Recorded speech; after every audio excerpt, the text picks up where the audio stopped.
In today's video, I'm going to teach you how to integrate Notion with Microsoft Outlook. We'll use Zapier to connect the two so information in Notion can automatically trigger actions in Outlook.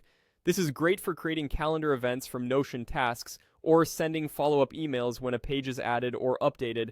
Start by opening your browser and heading to Zapier.com. Once you're on the dashboard, create a new Zap. Give it a clear name so you'll recognize it later.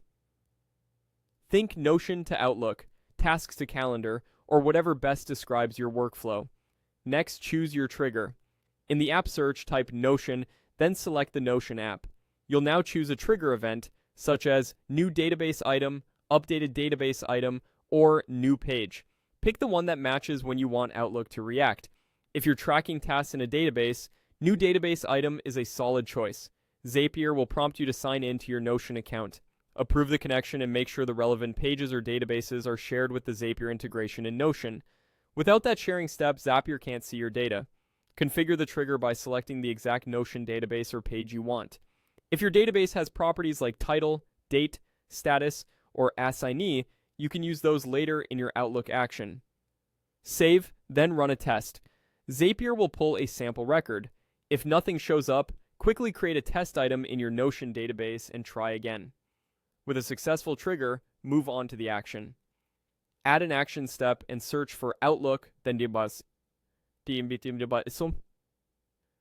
Microsoft Outlook.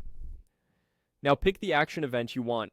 Create calendar event, send email, or another option that fits your process. Sign into your Outlook account and authorize Zapier. If you use a work or school account, you may need to confirm permissions. Choose the right mailbox or calendar if you have more than one. Configure the action by mapping fields from Notion to Outlook. For a calendar event, map the event title to your Notion title, set the start and end times from a Notion date property, and add notes or location if needed. For emails, map the subject and body from Notion fields and specify recipients. Double-check time zones and any required fields. Run a test to make sure the sample from Notion creates the correct result in Outlook. Confirm it appears as expected. Once your test looks good, your integration is ready to automate your workflow and save you time.